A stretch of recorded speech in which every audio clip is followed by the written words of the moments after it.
Hi everyone, we are going to focus on animal proteins. So I chose 3 different animal proteins for us for today, and what you can practice at home is to each week switch up which type of animal proteins that you're going to choose. We do have a chart that we will send you with all different columns so you can see what are some other great examples of animal proteins if you choose to incorporate them into your nutrition practice. So today we chose ground turkey, and I usually look for a natural or a local ground turkey. We have organic chicken breast that's usually pasture raised or free range, and then we have some grass-fed beef. So these are our 3 for today, and just to think about starting the process of cooking them, but not having an exact plan for them to use throughout the week, we're gonna just prep a mixture that could be used for a couple different things. So we're gonna start with the ground turkey, and so you can shred other vegetables like sweet potatoes or carrots, or really any that you have on hand that you would like to put into the ground turkey mix, so that you can mix this with the sweet potato or any other vegetables. You can also add a little bit of rolled oats if you have them. You could also add different types of seeds like sunflower seeds or sesame seeds.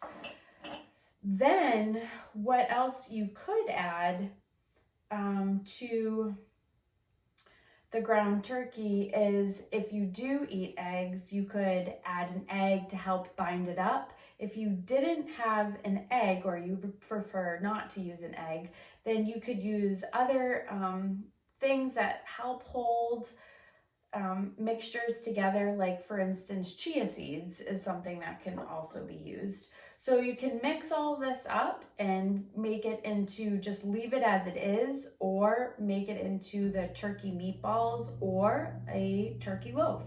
So after you get all that set, you can also just add like a little bit of sea salt if you choose to. If you do want to, you could add a little bit of olive oil, but we're not looking for a lot, just a little bit.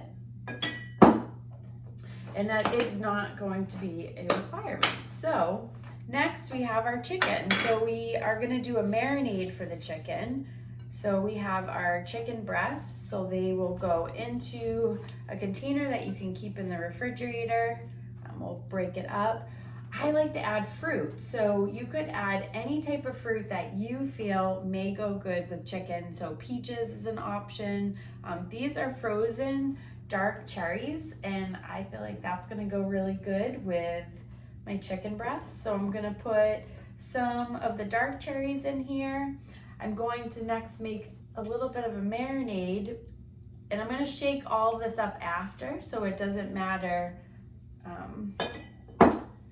like mixing it beforehand. Then any type of citrus that you have on hand. So it could be grapefruit juice, it could be orange juice, lemon, lime, whatever you choose to do. And then we could also add like a little bit of apple cider vinegar. And sometimes people have used like carbonated beverages for marinades, like different sodas, etc. So I actually chose to do a kombucha. So I'm gonna add some of like the end of my kombucha that I already had earlier today. And there we go. We have our marinade. Again, a little bit of sea salt if you choose to. The next protein that we're gonna do is the grass-fed beef. So the grass-fed beef is gonna go into a bowl. The ingredient that I really love and encourage everyone to try is either kimchi or a sauerkraut of some sorts. This is a turmeric sauerkraut, but I really, really love using kimchi in my ground beef. So these could be made into burgers, it could be made into a loaf, it could be made into more balls.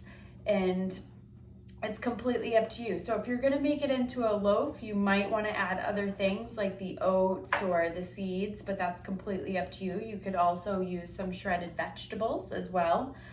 So you can really intuitively, make things into different flavors that you have already in your kitchen. And that's a very sustainable way to create, your nutrition practice throughout the week and using what you have. So we have the ground beef. Again, you could add a little bit of sea salt. You could add some seasoning like the sesame seeds and the seaweed. That might go really nice. And that's really it. I would just let this sit, or if you wanted to pre-make the balls or pre-make the loaf, you could do that as well. But it's completely up to you.